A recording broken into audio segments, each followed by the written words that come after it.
Okay. Welcome to the Mostly All Figured Out podcast.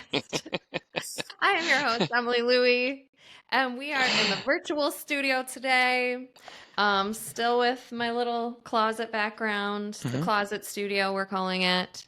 But we have a special guest on the podcast today. Oh, Photographer, writer, filmmaker, dad, really nice guy. It's Paul Fanara, everybody. oh, you can see how much I'm blushing. Paul and I met when I was working for Yelp, working for the Buffalo chapter of Yelp. That's right, the Buffalo community. I took over for Alex, who was the Buffalo community manager before me, had been for a really long time. And he was like, I work with this photographer. He's really great. I think you really like him. And so you should reach out to him for the events. And so I was like, all right, cool. And I have photographer people in my life, but I was like, well, he does a really good job. I was looking at the pictures and stuff. And I'm like, it's always cool to meet and work with new people. So reached out to Paul and he was like, yep, I'm here. Let's do it. And now I reach out to you literally all the time. And Yeah, you I really do. And you respond in the same way every time. Yeah, I think I can make that work. Let's see, let's do it. yep. And I have to say, you're one of the most dependable people in my life. So thank you for Oh, that. I really appreciate that. thanks. I try my best. Yeah. Yeah, no, you do. You do. And you know what else is what I really appreciate? Although maybe you should stop doing this because it's too nice. But I really appreciate that you also like you never make me feel bad. And there's a lot of times where I ask you for stuff like pretty last minute, for events and like changes and things like that. And you never make me feel guilty or like, and probably I should feel more bad about that. Nah. And I do, and trust that I do, but it's never because you make me feel that way. So thank you for being dependable and gracious and wonderful to work with. Oh, you're welcome. I mean, that's very flattering, and I appreciate that. I appreciate that you appreciate me. Yeah. But you should never feel guilty about those things. I mean, you're a business person, you're an entrepreneur. You always have to respond to your clients and changing situations and stuff, and the people that you hire have to understand that and respond in kind. So, Yeah, I appreciate that. I think that's a really good point, but it's tough when when you also as a business owner myself, I know how sometimes those quick changes can be really difficult to navigate, especially when you have kids, you have families, you have other responsibilities, you have other clients. So so I still really appreciate it. And I think it's a special thing about you. well, So, thank you. yeah. So, we're going to talk about some things today. So first I want to know, I'm really excited because we've had some conversations about things besides work here and there at various work events, but I'm really excited for us to like dig into more of who you are and why you are the way you are and how you got here. So let's go. Why I am the way I am. Those are a lot of trauma-laden stories, probably. But Excellent. We're definitely going to talk about your trauma today. So, where do we begin? Are you from Buffalo? What's your family like? What are your parents like? Do you have siblings? Let's start there. oh, sure.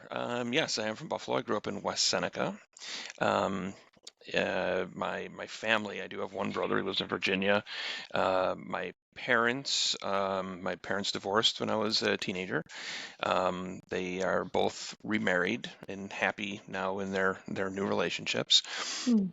I grew up in an extended family household where my mother's parents lived in the same house with us. So it was like having another set of parents with my grandparents around. It was a small farm-ish kind of setting in West Seneca.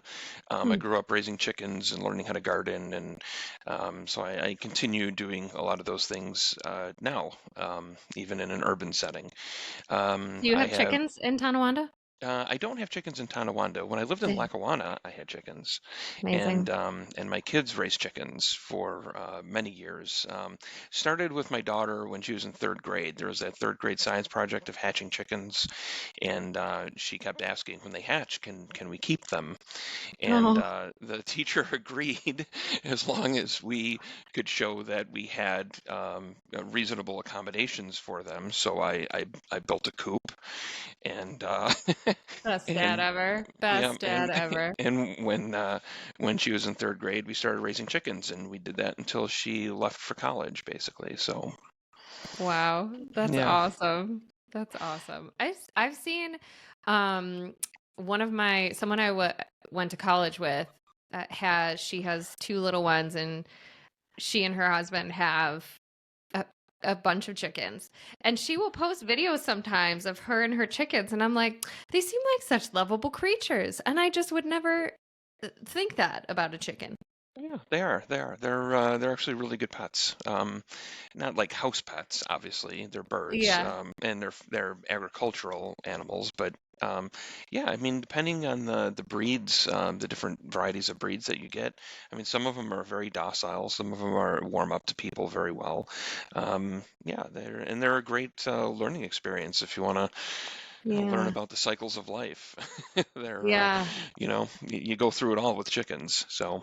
Yeah, that's true. What do you do with them in the winter? Like, where do they go when it's cold? They live in the coop. They are adapt to deal with the cold temperatures and stuff. Um, Really? yeah, they roost. They huddle up together. They stay warm. The coop Oh, was never even gosh. heated. They just made it through every winter fine.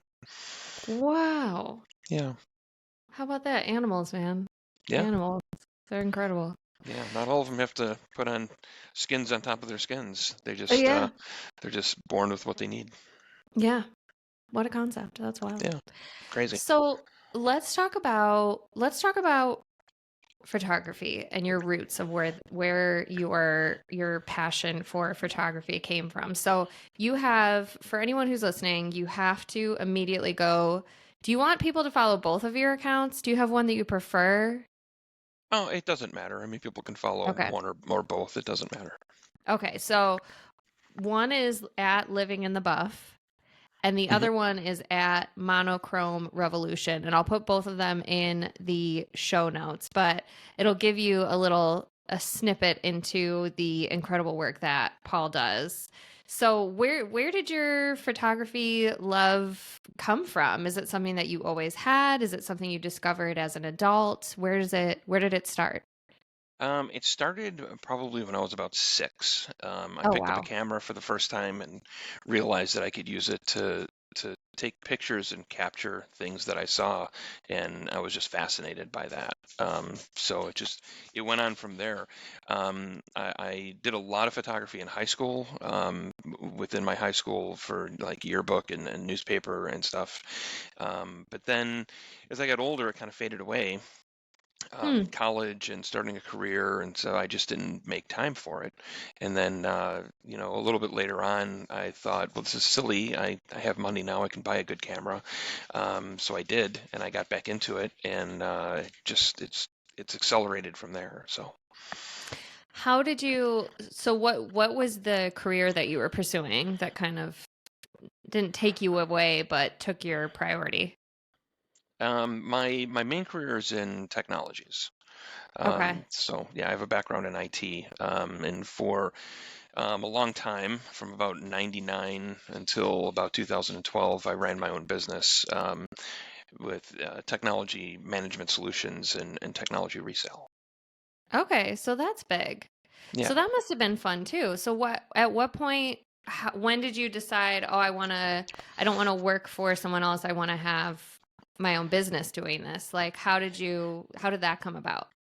Because I don't think I know in my experience, and I know like in talking to a lot of other people, like I think not most people, but a lot of people just don't think that that's something that is possible for them.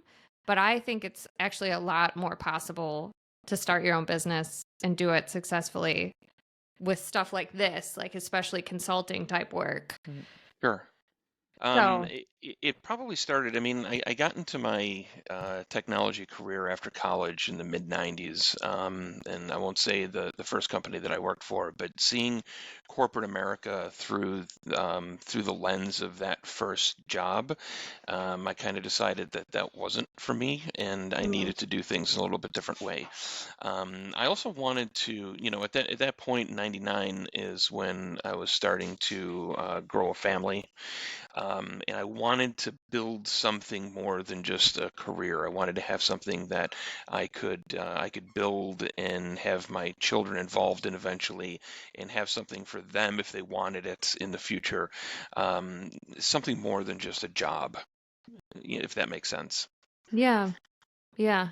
That's really cool. Did you, when you were starting it, did you have to have like a good amount of money to like start it up? Was it something that you like were able to just go do? No, I was flat broke, honestly, when I started Same. it. Me too. Right, right. And and this is one of the reasons I love this podcast. Just the subject matter of it is perfect, mostly all figured out. And that's, I think if you talk to most people, if they're being honest with themselves, nobody's got it figured out. We're all just out there winging it and doing what we can. Um, but in that time, when I was starting my business, I broke away from the company that I worked from, and I worked with another company for a while, and that was not a healthy relationship either. They didn't want to support the things I was doing. Um, and there's a little bit more of a story behind that too. As I moved away from that one, a friend of mine who I had worked with in the past, actually had a business down in Florida. He called me up and asked me if I wanted to come work for him. Unbeknownst to me, the idea was for me to kind of save his business. He Mm, was on the brink, and he was looking for somebody that could drive sales and bring in new business, and I did that. mm, Unfortunately, it was a little too late for him. And then he Monday morning when I showed up from work, which is logging in and working from Buffalo, and he's down in Florida, I was told that the company's closed, and everybody's laid off, and the job is no more. But I was basically wow. sitting on a couple $100,000 worth of contracts. Oh my God. And these were government contracts, unfortunately, that I couldn't just say, we're Ugh. doing. So I talked to the agencies that I was working with, and I said, well, what if I started my own business? And we sign these contracts over to that business, and we make that happen. And the problem is I didn't have any capital or money to back up those contracts, so I had to do a whole lot of creative financing to make all those things happen. And it took a Mm, few months, but I did make it all happen, and I got my wow. business up and running. And for quite a while, I feel it was successful. Things moved in a direction that I wanted them to, and I not only had those contracts, but I earned some other contracts with some other companies that helped me expand my business to about 7 or 8 employees at one point. And Wow. it was really on a good growth curve for a while, and Yeah. then the economy of 2008 and 2009 happened, and a lot of the Hmm. businesses that were my clients ended up shuttering or struggling financially, and they just couldn't afford to keep up with their technologies anymore. And it's that's the only trickle down effect of economics really, is when things go bad, that what they say, rolls downhill. So Yeah. yeah. Yeah. Wow. I'm curious. So when you said you had like 7 or 8 employees, were they on staff employees or did you contract? No, they were on staff employees. Yeah, Nice. and 4 or 5 of them were technicians. At the time, we had a contract where we were doing field services and implementations for a healthcare company all around the country, Canada. We did one service in Asia Pacific in Australia. Um, so me and those technicians basically traveled every week on projects and doing physical implementations of their Wow. solutions. Wow. That is so cool, Paul. Yeah, yeah, it was a fun That's really time. neat. Probably the best contractor job I ever had, honestly. Yeah. It gave me the opportunity to see a lot of places that I wouldn't have otherwise seen in life. Yeah. There's hospitals and care centers everywhere you go. So, I mean, there's places that I had to go that if you were planning a vacation, you would have never chosen that place, but not because it's a bad place, but because you probably never heard of it. So, Yeah.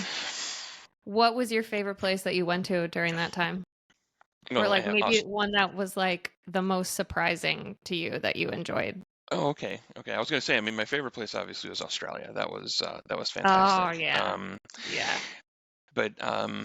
Geez, places that surprised me the most. I did a lot of work in Louisville, Kentucky, and my Mm. my my partner will laugh at me because I always tell her stories about the things that happened in Louisville while I was there. But if you spend some time really in any city like that, and you get to know it, you'll find things to really appreciate about it. Yeah. They had good music culture. Downtown they have a place called Fourth Street Live where they have live music all the time, Mm. and then they have like the old town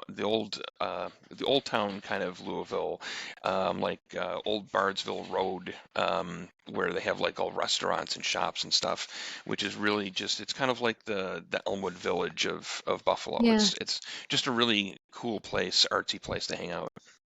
Very cool. Yeah. Yeah. I one of when I worked for Yelp, I was grouped with community managers in different regions across the country, and they had me in this like kind of they didn't really know where to put Buffalo. They couldn't. It Yeah. was hard to put us with like the New York, New Jersey for obvious reasons. So I was kind of grouped into this like Cleveland, Indy, Louisville, uh Detroit group, like Okay. almost Rust Belt but not quite, but like medium, slightly larger than medium. So we're Buffalo still was the smallest city of the ones grouped in there, but Louisville was one of those cities, and the right before I left they hired a new person to manage. I can't remember her name, but she was like on fire for Louisville. I mean, she loved that place. And she was Yeah. like, there's so many cool restaurants and so much cool art and music. And so, yeah, I guess the moral of the story is we all need to just plan a weekend in Louisville and like go exploring. And it Yeah. sounds I like mean, you got into some trouble over there, Paul. So, oh, I don't think I ever got into trouble there. There were plenty of okay. other places where I did, but no, it's just it was one of those places. There's three hospital systems there, and the sales team for the vendor that covered that area kept requesting me and my team to take care of their projects, and Hmm, we just got to really kind of know it in a little bit more of an intimate basis. nice. Yeah. So, shifting gears back to photography. So, you have your own business, you're growing a family, you have at this point, well, at what point in your timeline did getting buying a camera come into play? When was that? Um, Probably when I was working on that contract and I started traveling to all these places, and I thought to myself, what a fool I am to not have a camera with me when I'm Hmm. going to these places and seeing some of the amazing things that I was seeing. Um, Yeah. Photography was always a passion of mine, and I just put it on the back burner for so long. But when I got that first digital camera, and I was like, I could really have some fun with this. That's when it just all started coming together again. So. Yeah. So how did it start to take form? Was it mostly in taking pictures of your traveling? Like how did you get from doing that to well, I guess what was like what were your first like paid gigs with photography? Or was it mostly creative stuff for a while? It was mostly creative stuff for a while. It was a Mhm. lot of just capturing the world around me. If you like go way, way back in my Facebook archives on my Living in the Buff page on Facebook, you'll see like, a lot of the traveling stuff from Australia, stuff from Alaska, some of the places that I traveled to and got to explore a little bit more. Um, the creative stuff started through networking locally with some other photographers and models and working with other people that were in the industry. I started doing more in studio creative work, and then through that I was able to find opportunities like working with Alex at Yelp, Mhm. and just building up kind of a resume of creativity and quality doing those kinds of jobs. I started to find the opportunities that people were like, well, I need this, so if you're for hire, I'll hire you to do it. Nice. Yeah. While you first, when you first started doing it, did you ever find yourself feeling like taking time to be creative and do photography took away from, like, did you ever, and I'm especially asking you this as a woman and as a mom, did you ever feel guilt taking time to do that when you had other responsibilities, or was it just like, no, this is time that I'm taking that's important? Do you know what I'm trying to say? I do know what you're trying to say. Yeah, yes. I mean, I'm sure there were some occasions where it interfered with some of the other things in my life, but for the most part, it was either I'm taking the job and I can take the job because it's not going to interfere, or it's going to interfere, so I just can't. Yeah. So, the family priorities always came first, Mm-hmm. and then if those weren't in the way, that's when I expanded on the things that I was doing. Yeah. How did you like notice in yourself when you started doing photography again? Did it affect your psyche, your emotional well-being, or like how did you feel magical when you like had that camera back in your hands again, and or was it just kind of like, yeah, okay, this is good? I think the magic kind of came just rekindling that spirit of I can capture the things that are around me and show it to people. You know, Mm, it's one of the things that I teach some photography classes as well, and when I'm talking to new photographers or people who are just getting into it, I always try and impress upon them that you just take the picture. You know, don't worry so much about, the framing sometimes or, the content or whatever. You see it. This is what your eye is seeing. Take the picture and show people the world as you see it. mm, I love that. I was going to ask you that too. So you teach, how often do you teach your photography classes? Is that once a week or It's usually a couple per month. Yeah, a couple per month? the last one I had scheduled was last weekend, and it kind of got snowed out. So Yeah, everybody got snowed out. Yeah. yeah, but I have one What coming up this Saturday. So is that, just like through your website, or is it through a course or with a like a school or something? How does that N- work? no, I was actually hired by another company Okay. that does this kind of on a worldwide basis in different regions. Oh, Buffalo cool. is one of the regions that they do it in, and I'm just one of their instructors here.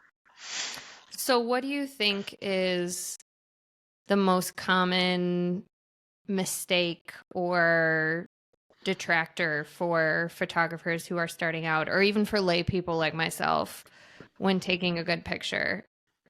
What do you think is a common thing you see people doing that you're like, don't do that? Is there anything From like that? from the technical aspect or from the creative aspect? Both. Hmm. Well, from the technical aspect, modern day cameras have a lot of options and a lot of adjustments that need to be done. You can shoot in auto, but Hmm. auto doesn't tend to give you the best photographs. You really have to learn the technical capabilities of your camera, which takes a lot of time and a lot of practice. When Yeah. I teach classes, a lot of people show up and they have their new camera and they've just started to use it, and their questions are always, how do I do this? How do I do this? Um, every manufacturer has a little bit different of a UI on their cameras. So for me, I shoot Nikon brand, not advertising for Nikon. That's just what I shoot. Um, Hmm. but people might show up with a Fuji or an Olympus or some other brand that I've never really looked at before. So we have to spend some time sitting there and figuring it out together. Um, but it's just those technical capabilities of the camera that they have that they need to learn to be able to maximize the value of that camera. Hmm. From a creative aspect, I always say, the worst question that creatives can ask is, what will other people think? Just don't worry about Hmm. that. That's, just create. It's for you, Yeah. really. Yeah. Well, and what you just said before too, just take the picture and show what the world looks like from your point of view. That's so beautiful. And isn't that the point, right? Like Yeah. photography is an art. It is an art form, and we all are looking at things differently. We're all framing things in our actual eyes differently. So why not do that with your camera and show people what you see? I think that's beautiful. I really like that. Hmm. That's one of those things that I write on Monochrome Revolution, and that's really what that account Mm, is. It's more of stripping down photography to the basics and finding the reasons to do it. Um, mm, you'll always see my hashtag on there, photography rules. It's not just like, yeah, photography rules. It's like, but these are the photography rules, right? Um, just take the picture. Figure out what you want to show people, create, and just do it for yourself. yeah. Awesome. Love that. So, what, let's get back into some your life. Let's talk about your life. What are, so this is something I keep thinking about, and it keeps coming back to me. The idea that, not that we have to go through hard things, but that when we have challenges in our lives, a lot of time a lot of times it's that challenge or that difficult thing that we go through that will propel us forward into something that a new avenue or a new pathway, a new career, a new relationship, new something that we otherwise, if this challenging thing hadn't happened, we would have continued just living life as we were. But then this challenge forces us to make a change, and we end up in a place that's even more amazing than we could have ever imagined. Do you think that we can get to that? Do you think it's possible to get there without the challenging thing pushing us out of our comfort zone? Or do you think or do you think that's true? Do you think it's necessary that we experience these things to kind of shake us out of our routine and help us to level up? Um, well, trying to break down what you're asking on that. There's a lot of people that will say you have to do the things that make you happy, right? Hmm. But life isn't just about happiness, Yeah. and you don't recognize the things that'll make you happy unless you also know the things that make you not happy, right? Yeah. So if there's not that struggle, you don't know your success unless you already know your failures. You have to fail to succeed. You have to push through hard times to find the good times. Yeah. That's just what life is all about. That's part of figuring it all out. Yeah. Yeah. I agree. I think that I look at my own life over the last few years, and where I was at with my business, even where the way I started this podcast and where I was taking it. And now, after going through this not eruption, but kind of the family unit that I had, and now becoming this new family, and having different objectives and different needs, and yeah, just having the world that I envisioned just kind of like in front of me Hmm. has opened up just an endless possibility for what could be, and also a new stronger motivation and drive to be successful at it. Sure. So I don't know. And also I was carrying a lot more. Ironically, I was carrying a lot more when I was in this relationship, this marriage. I was carrying so much more that I didn't have room to do all the things that I wanted to do that would ultimately make things easier. So, yeah, in my experience, I see that. And I sometimes, I was listening to this podcast yesterday with this woman she's kind of like a spiritual guide type of person. I love shit like that. Hmm. And she went through a really painful divorce, and it led her to do a lot of traveling to kind of allow her to grieve, but also like think about what was next. And, it just was really a very shocking experience for her. And now she was a podcaster before. Was like teaching people things before.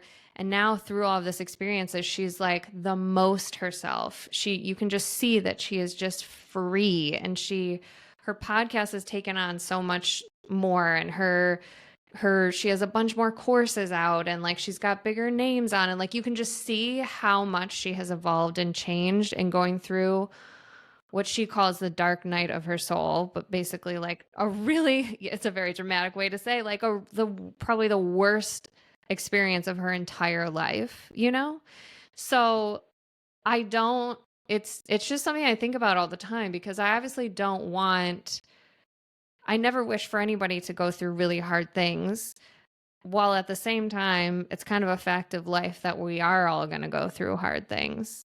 So I guess maybe the moral of the story is that sometimes, not all the time, because I don't like to, I'm also not a person who believes that everything happens for a reason. I don't think that's true at all, because I don't think there's a reason that like, there's some really horrible, shitty things that like what's happening right now in Gaza. Like, I don't know what reason there could be for that amount of loss and the tragedy. And, it's awful, right? But, and that's pretty controversial. Um, but, like, I guess the point is, what is my point? My point is that, um, good can come from really, really shitty stuff. And Sure. sometimes when you're, what is the saying about like diamonds under, like, you put pressure on rocks and it makes diamonds. Do you know what I'm trying to say? Right. Like, like sometimes when you're forced to make changes, you otherwise wouldn't make a change, but if you're forced to, then you might end up with something really great. Yeah, absolutely. And I Did think that you and I, yeah, it makes total sense. And I Okay. think that's something that you and I were talking about the last time we got together. When you go through an experience like that, like a breakup of a marriage or a relationship that you were invested in, a lot of times when you're in that relationship, you kind of lose the sense of your individuality for the sake of the partnership, right? Yeah. And within that partnership, there's a lot of future planning and things that you're looking forward to, and things that you and your partner plan out together, that all exist in the mind. But when that big change comes and the relationship ends, all those things still exist in the mind, and you have to, it's a grieving process, and you have to be Yeah. able to grieve what happened and let go of those things to make room for what's possible. Hmm. So all that stuff has to, it takes some time and it takes some effort, but all that has to get washed away, and then you can start seeing the future and the new possibilities and the things that make you you again. Yeah. I that really resonates with me because that I think about all the time too. Like I've, in my few very very few dating and brief dating experiences that I've had, I found myself a few times dealing with stuff that I was like, why am I allowing this? Why am I allowing this? Period. And I like dug a little bit deeper to try and figure out. And I think part of it is like this scarcity mindset that like, oh, well, this is the best that I can get right now. There's nothing right. And so I Right. really love leaning into what you just said about like making room, letting go, and letting these things that aren't for you float away to make room for what is meant for you to come in. Hmm. So tell me how you found your partner, Courtney. No. Um, the story behind that is she was dancing with a dance company, and I had done some photos for that dance company, and the manager of the dance company asked me if I would be willing to work with them to put together a fundraising calendar. Um, So the manager of the dance company, long story short, left it up to the dancers who were to be photographed to set up their sessions with me. And Courtney's a very organized and proactive person, so she like jumped right into it and was like, let's get it done, let's do it. Yeah. Um, and it just became a lot of conversations about planning, to get those shots done, and those conversations turned into more of, so what are you up to today? And which, blew my mind because I couldn't believe that she would have been interested in me at all at that point. But Oh, um, that's so cute. but for a couple of months, we conversed more about ourselves than photography or dance or getting photos taken. And then one night she was singing with a wedding band. Um, and she was it was a Saturday night, and she was singing at a wedding, and I was photographing the Cirque de la Lune at the Ukraine Center. And she texted me and said, well, I'm done with the gig, you want to get together for a drink? And I was like, yep, I'm out of here. So she lives in Lewiston, so I like raced to Niagara Falls from from Oh my Buffalo God. and got there in record time to have a drink with her. But yeah, that's kind of the way that started. That's really cute. I love that. And it's so rare. No one meets in person anymore. Like this is something that the podcast that will come out before this one with my sister, we talked about dating, and we talked about how it's so hard to meet people in person now because it's so rare for, in our experience, guys to approach you, but also even when they do, I'm prone to be like, well, he's creepy, and I think guys know that, right?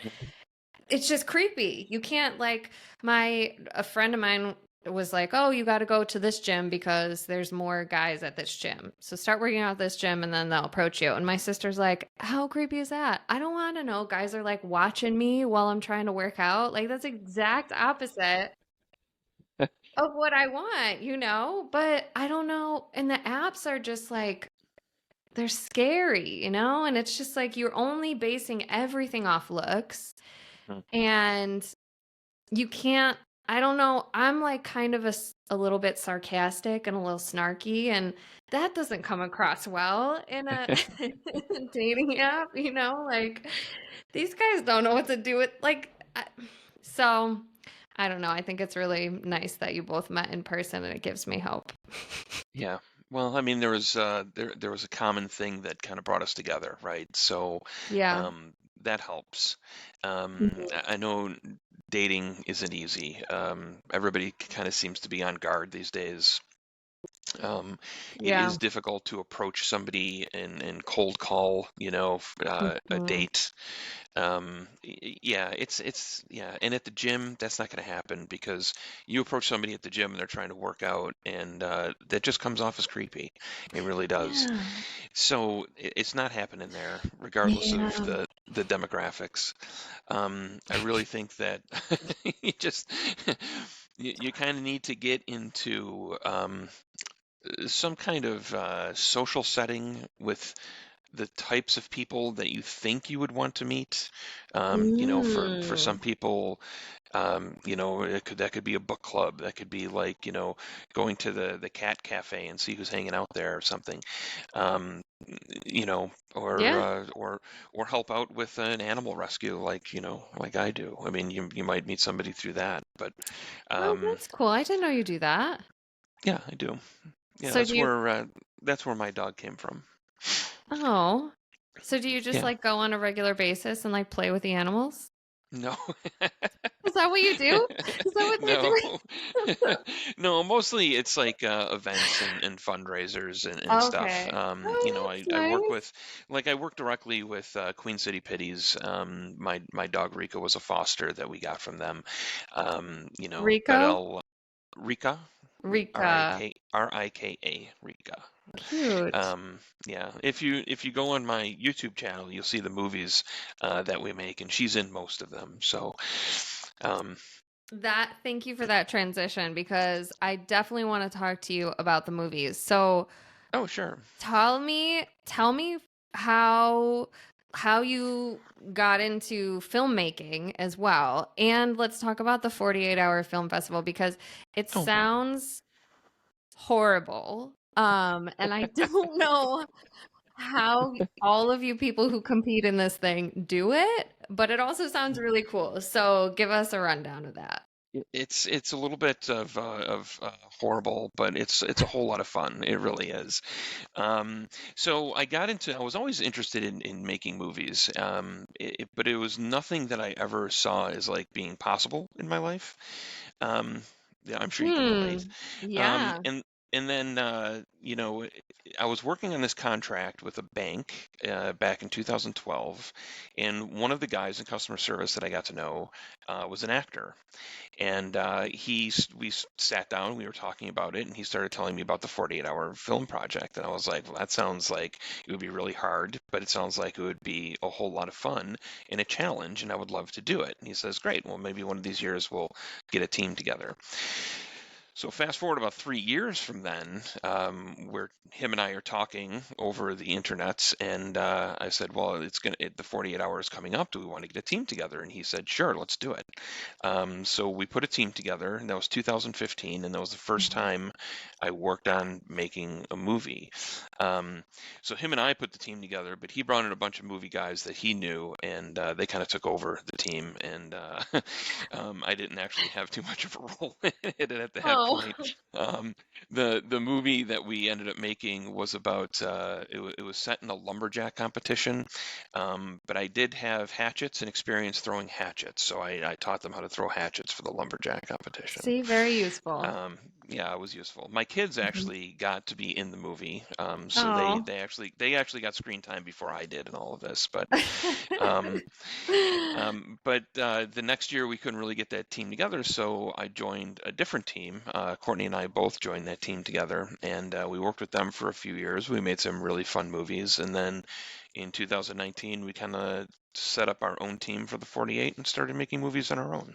Wow. Yeah, Okay, and so the idea is, are you given like, so you have 48 hours to do the whole thing, to correct. film, To to to to write the script, to film it, to edit it, to submit it, the whole thing. Yeah, all of it. every element. Yep. So are you given like a theme or something? Because obviously, like you Mhm. can't, if you have to write the script in that 48 hours, you don't know, like you can't pre-write it. Right. So it starts with a kickoff, and every team that's participating is given two genres that their movie has to adhere to at least one of them. So you get to choose between Okay. the two, or you can make it adhere to both. Okay. Um, So it's everything is set up to like keep the teams honest, right? So every team gets two different genres, Okay. and then all of the teams have a character name and an occupation that have to be included in the movie, a prop Okay. that has to be included in the movie, and a line of dialogue that has to be written into the movie. Oh, wow. Yeah. A line of dialogue. hmm Like how long? It's usually like kind of a catchphrase. I Like, say. yeah, this year's line of dialogue was "This is for you." Interesting. Um, that was actually for the 4 points. The 48th line of dialogue was "She taught me everything I know." Hmm. So, Wow. so you have to find ways So, of writing those in. so do you sleep during that time period? Oh, I always do. Yeah, I don't. Good. That's good. I have to. I can't Yeah. work if I don't sleep. There's a lot of teams that will like literally, burn the midnight oil and go, around the clock for it. But I always try and Wow. set things up so that everybody can be in their parts in a set time so they know when they're needed and when they're going to be there. And then at the end of the day, we call it and everybody gets some sleep. And then if we need to do something Hmm. the next day, we just get up early and we do it. So Yeah. What's your favorite part about doing that? the creative process, I think. The movies that we've made, they're not spectacular by any means. They're a lot of fun. I'm proud of the work that we all do on them. It's a 4 to 7 minute movie. It's not going to Mhm. win any Oscars, but um, we come up with some creative ideas, and the movies that we make, my team makes, we always try and have a little bit of a message behind them as well. Like the movie that we made for the 48, was um, it was a movie about paying it forward.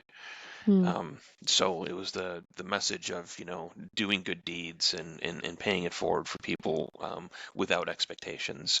The movie that we just made for the 4 points in November, it featured dogs very prominently, and the message was to adopt dogs, don't shop for dogs. Hmm. There's a lot of dogs out there in rescues that could use a good home. So Cool. How does you said 4 points, so that's different than the 48 hour? yeah, but it's a very similar format. You just get Same one thing. extra day to do it. Okay. Gotcha. Okay. I'm going to ask you one more question. It's my final question that I ask, but I'm going to tweak it a little bit for you. So Okay. the question is, let's pretend it is your final day on this earth. Okay. You've had a very beautiful, fulfilling life. You've lived as long as you wanted. You are well old, right? And you have so many wonderful memories and just you're so grateful, right? Let's say so, it's the end, but you have your grandchildren. What three key lessons that you learned in your time on earth would you want to pass along to your grandchildren? What three main things would you want your legacy in Wow. lesson giving to them to be? Well, that's a tough question to answer. There's a lot. There's a Yeah. lot of lessons to learn in this life, and a lot to pass on. I think the first one would probably be no matter what you decide to do with your life, you should have something creative to do as well. And that's something that I tell my kids these days too, because they are very career oriented, but they also come and film with me too. Hmm. And I always tell them it's no matter what you're doing with your career, and it's great that you're in your career and you're successful, but if you don't have a creative outlet, you will end up feeling unfulfilled, most Hmm. likely. Um, the second thing is probably communication is key. Um, there's no sense in fighting and arguing about things when you can talk. Yeah. Um, and being a good communicator is important in relationships, in business relationships, just everywhere you go in life. If you know how to communicate, you can get by a lot easier. So Um, true. and the third thing, I don't know. Um, Define success for yourself. Hmm. Uh, I our love that. society tends to define success as finance and how much money you make, but that's not necessarily it. Success can be so much more than that. How would you define success for yourself? Um, I don't know. I do things that fulfill me. Um, I have a great relationship right now. My kids are great adults. I think that's success. It's Yeah, not about money and materials for me. It's about you know, maybe shaping the world a little bit better. Hopefully make it a little bit better than what it is. totally. That's awesome. You're the best, Paul. Oh, no, you Like, are. no, you. Thank you so much for being on the podcast today, especially after our initial having to reschedule because of technical difficulties. I do Oh, apologize. that's okay. I understand. These things happen. Yeah, yeah, you probably get it more than most people, so you Yeah, literally technology's not get paid perfect. for that. Yeah. Yeah, I wish I could have helped you in that situation, I but know. like that, the software and stuff that they were using, I was looking at it like, what alien technology is this that they have? I don't understand. Don't know what was going on there, but it's okay because see, that was that is a great, perfect situation that showed it was a challenge. It didn't work and it pushed me to have to figure out a solution here in my Right, home. And right, I'm really excited that I have this situation now. So right. And now you're looking at things a little bit differently, and you're going to keep I growing it from am. there. That's So, exactly right. Yeah, that's yeah. exactly right. So there you go. So that is where we're going to leave it for today. I hope that you enjoyed this episode. I hope that you follow Paul on all of the platforms. You will find the links to the Instagrams, the YouTube, the Facebooks. You can find those Australia photos because I will be looking. And whatever else you want to send our way, maybe links to your photography classes in case folks are interested in signing up for those. Is that a possibility? Sure, I could do that. Cool, cool. That would be great. All right. So make sure to check all those out. Please subscribe. Please rate and review the podcast. Please share it in your stories because that really helps me. And the last thing I'll say is if you have a podcast or you know someone with a podcast who needs guests, I would like to be on it. So let me on your podcast. All right, everybody, have a great whatever, and we'll see you next week. Thank you, Bye. Emily. Bye.